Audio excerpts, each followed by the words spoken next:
than you and I.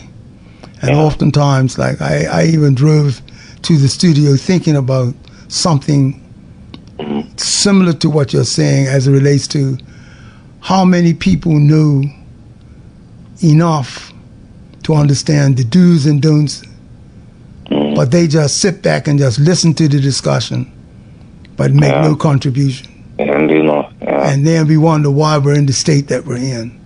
We got to appeal to our better senses, man, and see when we should come forward and respond to certain things, particularly one in the nature of which you just said just now, without me repeating that. This is high time for someone that knows better to pick up the phone and respond to you. right. And nobody's going to tell me that these type of people are not listening to the radio, you know. Yeah, that listen. I'm heard many stories where people say, certain types of people are listening to certain programs, but they don't contribute. They don't for reasons that they have. They don't think they need to contribute, and their lives that's where part of the problem is. Right. In fact, I remember one guy saying to my face, mate, he said, "Look, man, I understand and know about certain things." He said, "But I'm going to leave it to guys like you," and he called his other name of this person, which I don't want to call over the radio. Right.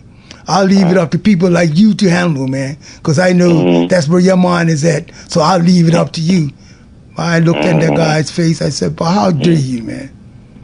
How dare you, man?" And I tell you, man, that was one of the last times I had a serious conversation with that guy, man. I'm not joking, man, because and this guy's no lightweight guy, you know. This person carried some weight based on the types of things that has been involved in. But he was being snotty as if to say, "I know better, but I'm not gonna put my dog in that fight. I'll leave it up to people like you to deal with things like that." I said, "Yeah," and there lies the problem. We're in a state, boy. We're in a state. We got to pull ourselves out. It's time. Yeah, and that's why I like what my mentor said when he made the 3 points of view about truth telling is on the rise. Good people are on the rise, and you can't argue with the results. They tell you the truth. Now, when it comes around to why we're not doing things, it's because of attitudes I just finished saying about that guy. It's not no huge problem of why we're not doing what we should do. Some of the things are very clear in front of us. We just got to be willing to say, yes, that is part of the problem. Talk about it and fix it, man. But because some people like that type of person still gets rewarded when they do little or nothing. Right. They still get rewarded because they're in an environment that they could get away with stuff and still make progress without doing much of anything. In fact, they don't even think that they need to sacrifice. It's for other people. All of a sudden now, what used to be a great feat for people to risk themselves, to save ourselves. Nowadays we're saying, I ain't going to take no risk. That risk is for somebody else. It's not for me. And we're wondering why we got problems? Yep. And God knows, in order for us to be honest, we better be willing to address these types of things like we're saying, man. Yeah. All right, dear Papa. Look, I thank you, man. In fact, you gave me some homework. With that question, you gave me some homework, man. All right. All right, thank you very kindly, man. Yes, sir. Have the rest of a great evening. You too. The number is 297-1027. We're talking Balance Matters. A person is not bad because they end up on the wrong side of the legal or social fabric. When people end up on the wrong side of society, it doesn't make them bad. These young people who find themselves, because of their vulnerability, they find themselves on the wrong side of the law – and the social fabric of our society. don't make these young people bad. What they're doing is a result that we can never ever support, but that don't mean that they themselves are bad people. They're just in a state where they can't see anything further than what they're experiencing as a end all or cure all. They just don't see it at this point in time. It's up to us that know better to create the environment for them to reconsider what alternatives they have. That's the challenge that people that know better have. I was reminded years ago, the suffering that we are experiencing is associated with the lack of standard bearers, which simply suggests people that said what they meant what they said, believed in what was best, and tried to set the example the best way they could in demonstrating what they wanted us to understand. These type of people were called standard bearers. And these standard bearers were found in the school system, found in the Cub Scouts, the Guides, the Cubs and the Scouts, I should say, the Guides, found in Sunday school, found in the school system from the teacher that had us early in life right up until we passed out of secondary school and went on to higher learning. We had standard bearers reminding us, even though we might not have clearly understood, they were there to remind us along the way what is best for the individual and what is best for the community that we're in, and how we should be thinking for us to take our responsibility in the broader society when we became adults with responsibility and accountability. They gave us good advice. They set out by example, models. I'm not saying every teacher fit this bill, but there were so many of them that did that it outweighed the ones that didn't.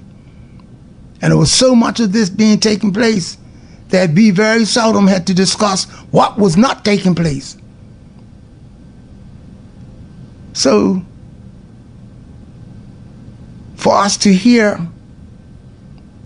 and at least consider how we should be thinking and doing, we need to understand we should be expecting this directive and direction from multi-facets of society.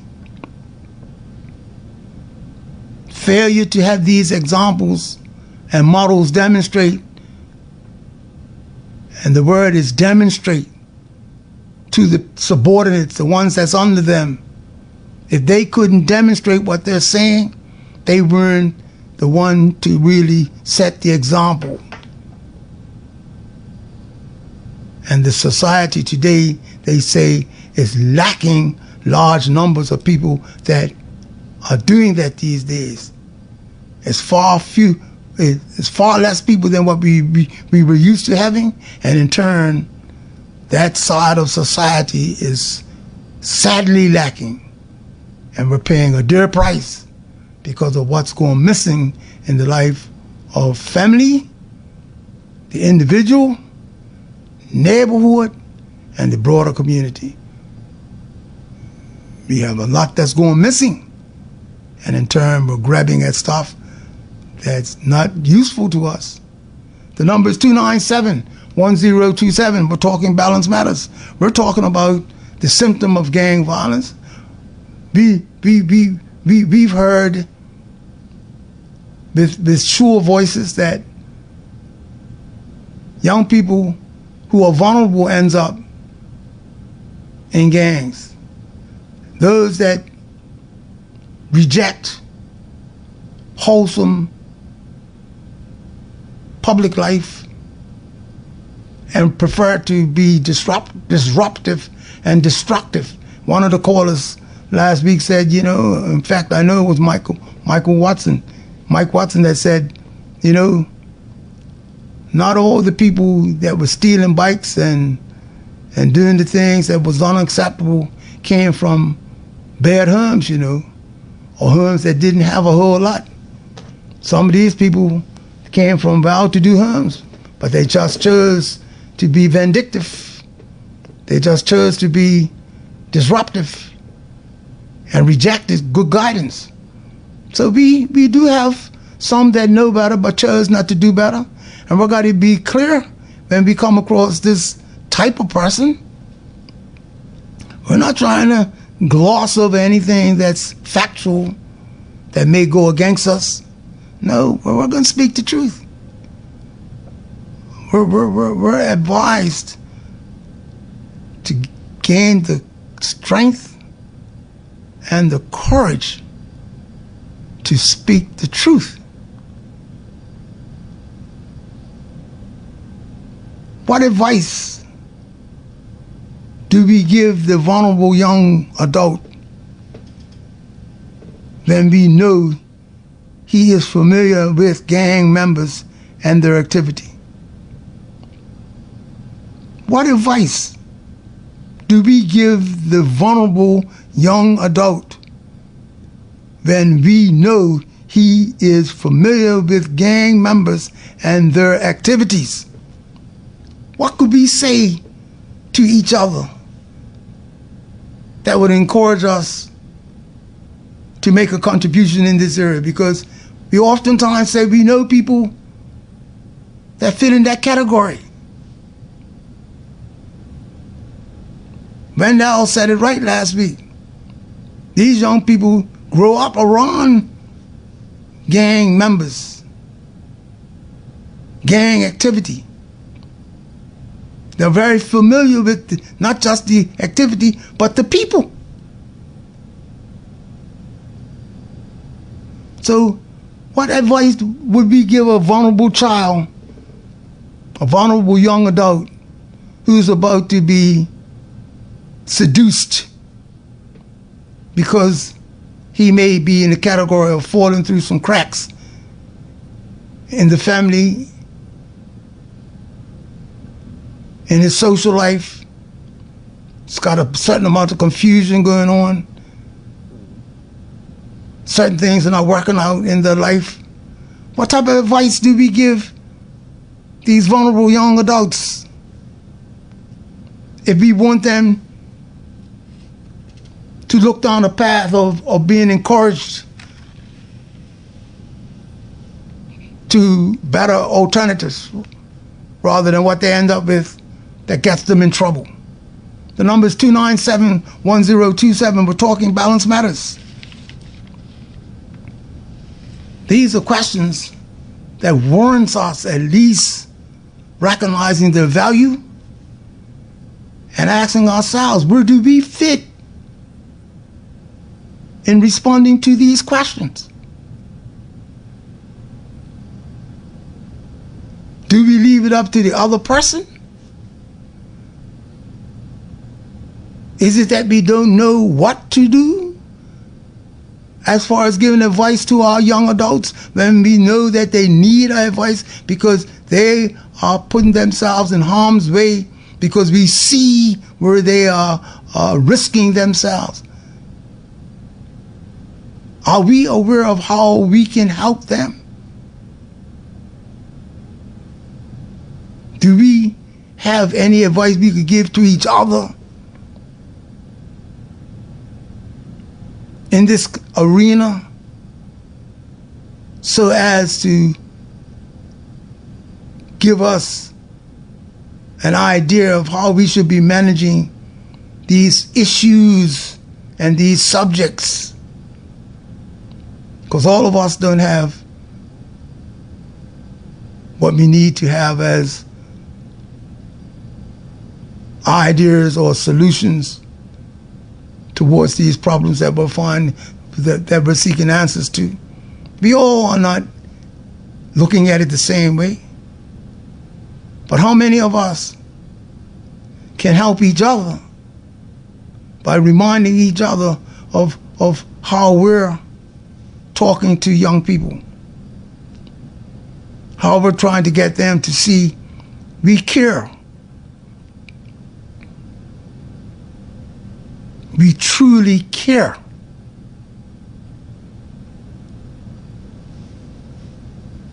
The number is 297-1027. We're talking Balance Matters.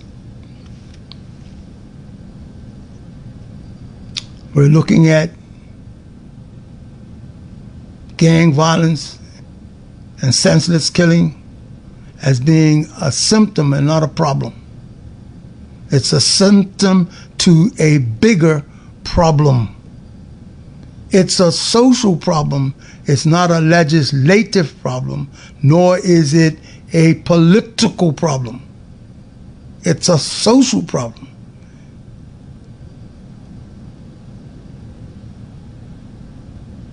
We have a multi-pronged solution to gang problems other than imprisonment. We have to look at other ways than just locking away a person that finds themselves on the other end of the gang spectrum. We have to have a multi-pronged attack in finding solutions to gang problems. We have to find other ways other than just wanting to lock them away.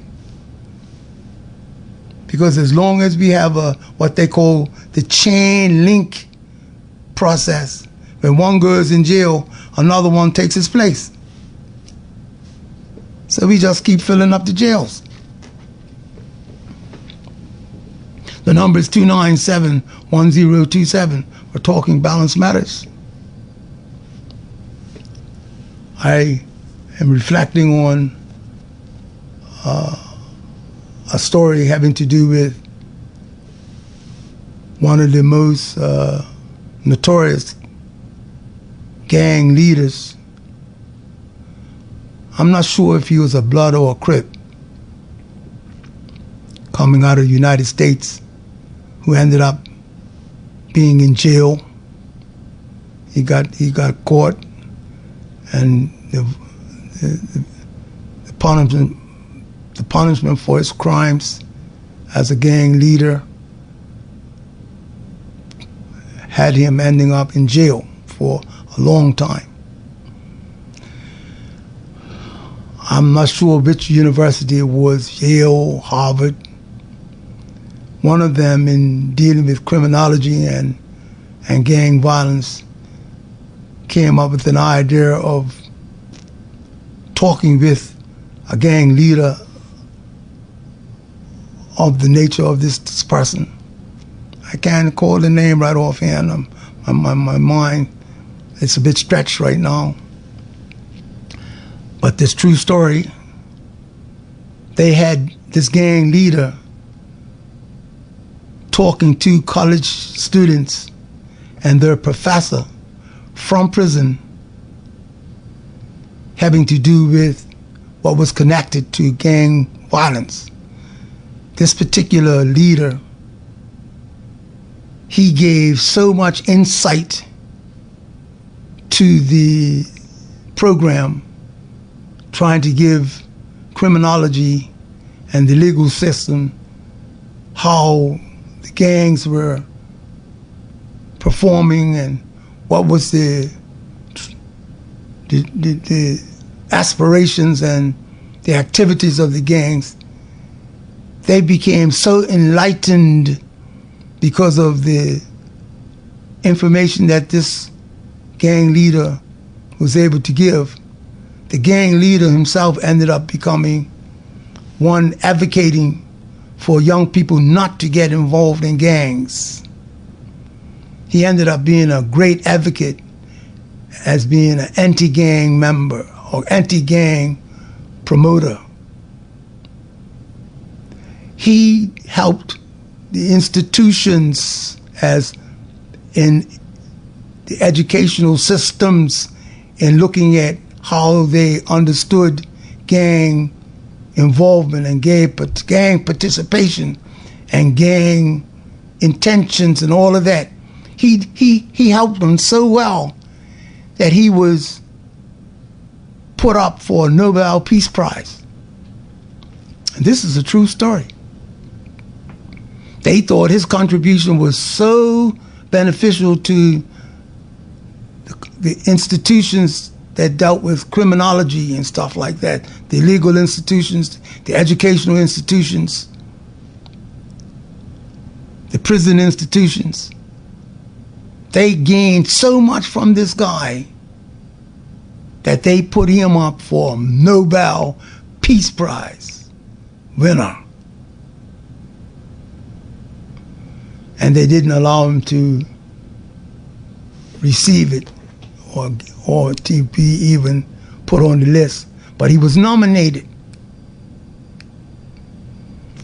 Now, why do I say that? I think that's a powerful story as to what correction can do. This man went from one extreme as being one of the most notorious gang members and gang leaders. I'm not sure if he got life in prison or not. I'm not sure.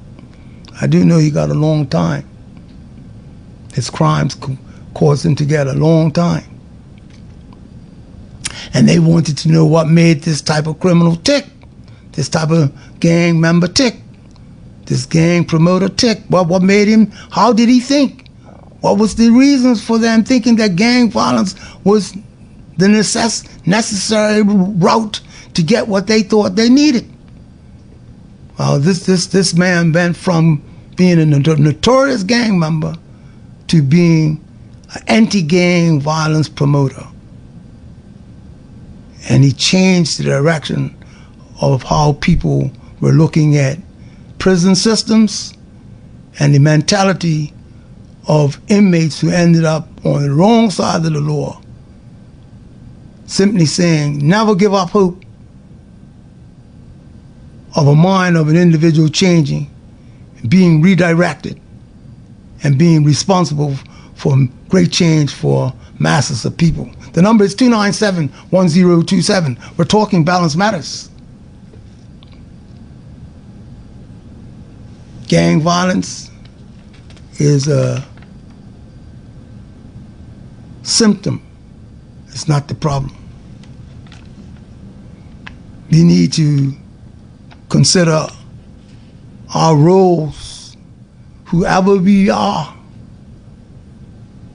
whatever's failing in our society that causes our children to think that they need to be sharing the life of gang participation. It's just proof positive that we've fallen to a low state. And any family members that find themselves feeling as though that's the only way they can see themselves having any value in their life, that's an indicator that we have major challenges, because young people who have not spent most of their lives yet understanding the value of their own life is being given a disservice for them to end up with these types of ideas that takes them down that path. And if we can't redirect our children from these types of activities and ideas, we have to question what's going wrong with us. Waiting or requiring a perfect set of circumstances is not necessary for working towards and employing the best understanding we have at this time. Waiting or requiring a perfect set of circumstances is not necessary for working towards and employing the best understanding we have at the time.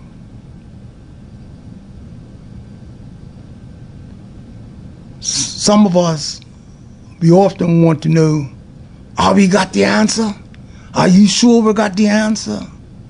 Are we doing the right thing? Do you really think we should be doing this? Whatever it may be that we're questioning. If we could answer the question, are we thinking on the right path? If the answer is yes to that, do we want to look towards a better future and towards what we think can be meaningful change? And whenever given opportunity to employ this change, if we honestly believe that's the right way to go and say yes to that, if our intentions are sincere and well-meaning, without favor or fear of those who may dislike us when we're trying to do what's in the best interest of our future, if we don't have no fear of that, and we're doing it sincerely for good reason, if we could say yes to all of those things I just said, then let us have the faith to do what we think we should do, and let the outcome teach us a lesson. Because I'm a believer that the Creator, when He knows that we're trying to do what's in the best interest of humankind, when He knows our intentions are sincere, and that we want to look out for the interest and protection of the young people who need guidance, because young people are not expected to raise themselves. Adults are expected to raise young people, just like adult animals are expected to raise their young that they deliver, so much so that they risk their lives to save their young. That's what animals do. So let us not have fear of taking risk. Let us not wait for the perfect set of circumstances before we could go forward and work towards employing the best understanding that we have at the time. We are not guilty even if we end up not having the best result. If we do the best we can with what we have, we are not guilty even if it comes out in an unsuccessful outcome. And we need to know we don't need to criticize or punish people unnecessarily when they set out with good intentions to do the best they can do. The Creator doesn't do that, and we need to practice that justice. We need to treat people the same way.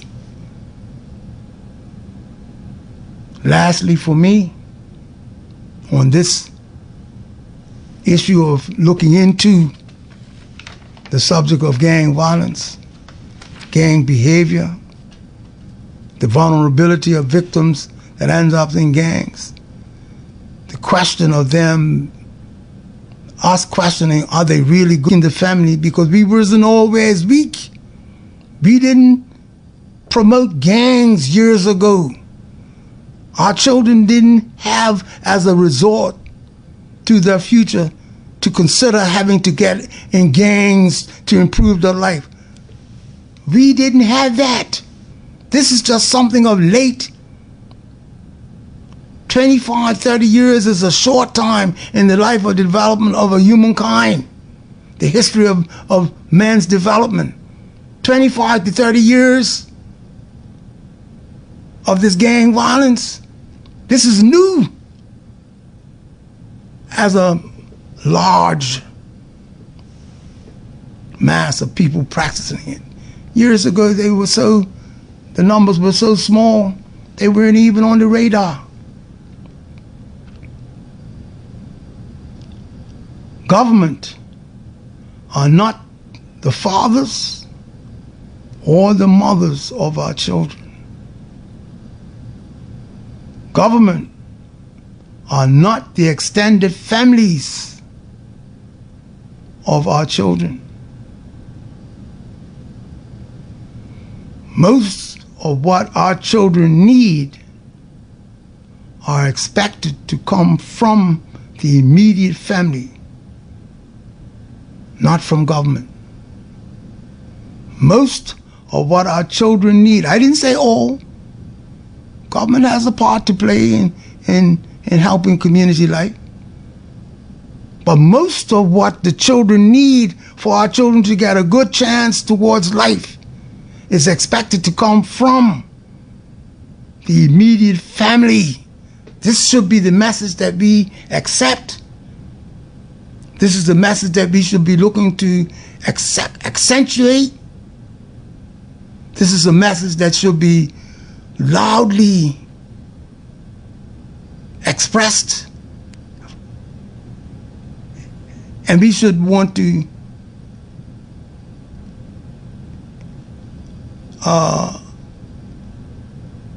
improve our communication in us understanding why we should not look at government and giving our children what they really need.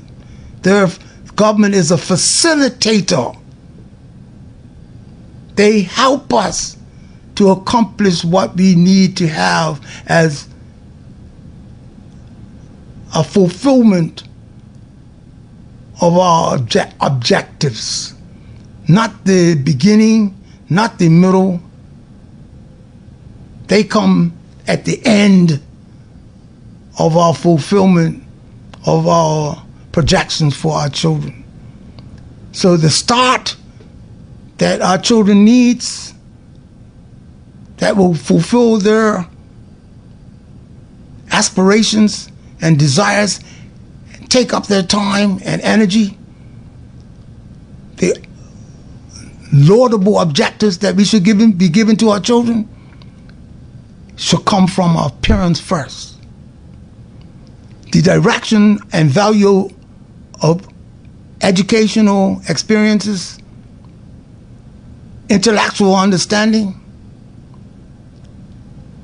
intellectual motivation should come from our parents and our extended family first. Creating the environment for our children to hear this information, discuss this information,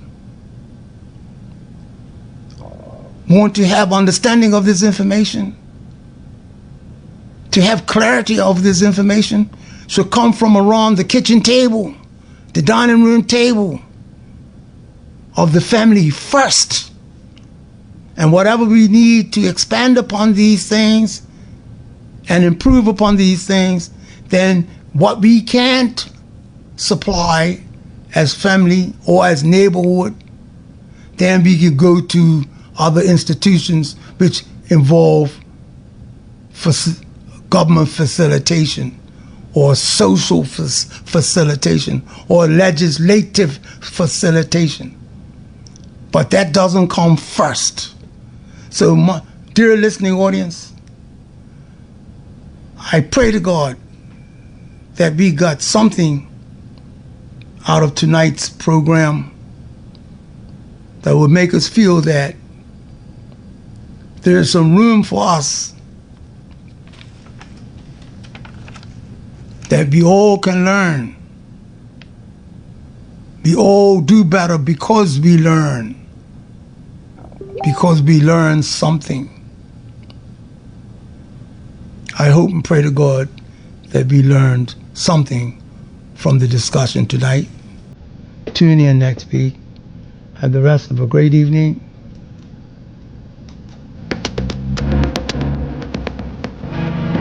You've been listening to Balance Matters, heard Tuesday evenings at 7:30 p.m. here on Magic 102.7 FM.